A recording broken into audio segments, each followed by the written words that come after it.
Malkajgiri police commissionerate పరిధిలో మల్కాజ్గిరి జోన్కు సంబంధించి Boinapalli PS లిమిట్స్లో ఓల్డ్ బోయినపల్లి ఏరియాలో ఈరోజు కార్డినేట్ సెర్చ్ కార్యక్రమం నిర్వహించడం జరిగింది.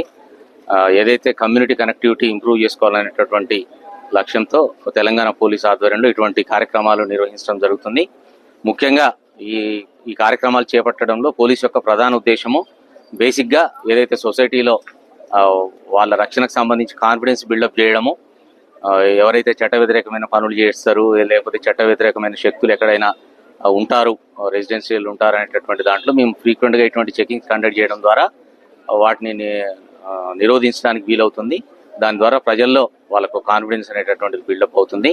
అదేవిధంగా సేమ్ టైం ఎవరైతే చట్ట వ్యతిరేకమైన పనులు కావచ్చు, అదర్వైజ్ అవేర్నెస్ లేకపోవడం వల్ల చట్టపరంగా అనుమతించని పనులు కావచ్చు, అటు అనుమతించని కార్యక్రమాలకు కానీ పాల్పడుతున్నట్లయితే వాటి పట్ల కూడా మేము దృష్టి సారించి వాటిని నిరోధించడానికి అవకాశం ఉంటుంది.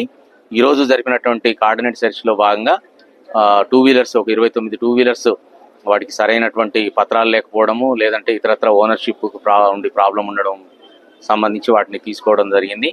దాంతోపాటుగా ఒక 100 ఆక్సిటోసిన్ ఇంజక్షన్లకు సంబంధించిన 200 ml బాటిల్స్ అవి డైరీ ఫామ్లో సీజ్ చేయడం జరిగింది. ఏదైతే ఆక్సిటోసిన్ ఇంజక్షన్లు ఉంటాయో అవి కూడా ఈ మిల్క్ ఎక్కువ ప్రొడక్షన్ రావాలని చెప్పేసి ఇష్టానురీతిగా వాడుతుంటారు. అది కూడా చట్టపరంగా అనుమతించబడింది.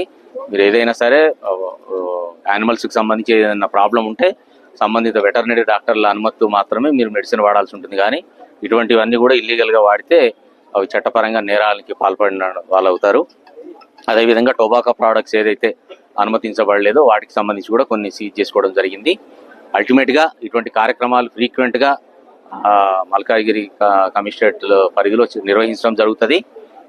అంతిమంగా ప్రజల సొసైటీలో శాంతి భద్రతలు కాపాడడము, చట్ట వ్యతిరేకమైన పనులకు కానీ అదేవిధంగా వివిధ నేరాలకు పాల్పడే వ్యక్తులకు కానీ ఒక డిటరెన్స్ను కలిగించడం అనేటటువంటి ఉద్దేశంతో ఈ కార్యక్రమాలను ఫ్రీక్వెంట్గా భవిష్యత్తులో కూడా చేస్తుంటాము. ఈరోజు జరిగిన దానికి సంబంధించి మల్కాజ్గిరి జోనల్ సిబ్బంది సుమారు 300 మంది ఈ కార్యక్రమంలో పార్టిసిపేట్ కావడం.